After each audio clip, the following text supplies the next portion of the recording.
On va encore étudier un polynôme. Tu vas voir que celui-ci, il y aura une petite surprise qui t'attend. Alors, c'est parti. Donc déjà, première chose, on voit que 2 moins 4, 8, ça c'est A, B et C. Donc on commence, on calcule directement le signe de delta. Donc delta égale B carré moins 4AC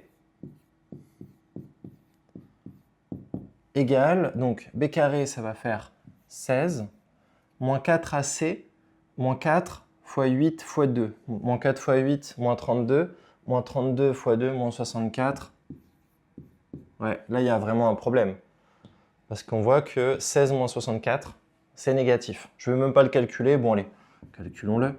Donc, 64 moins 10, 54, moins 6, moins 48. Et là, on voit que très clairement, ça, c'est négatif. Donc là, on est dans le dernier cas de figure. Delta négatif, il n'y a pas de racine.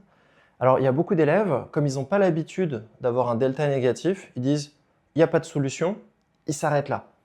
Mais attention, hein, on demande aussi d'étudier le signe.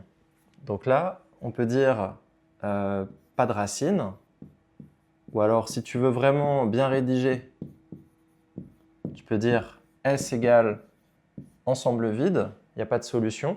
Par contre, tu dois quand même faire le tableau de signes. Donc ton tableau de signes, il ne va pas y avoir beaucoup d'infos dedans. Tu vas juste écrire moins l'infini plus l'infini. Il n'y a aucune valeur remarquable. Et là, le polynôme, il sera du signe de A. Donc A, c'est quoi? C'est lui. Ici, c'est positif. Donc le signe de A. Donc la fonction sera tout le temps positive, tout simplement. Donc il ne faut pas avoir peur quand tu as un polynôme avec un signe négatif.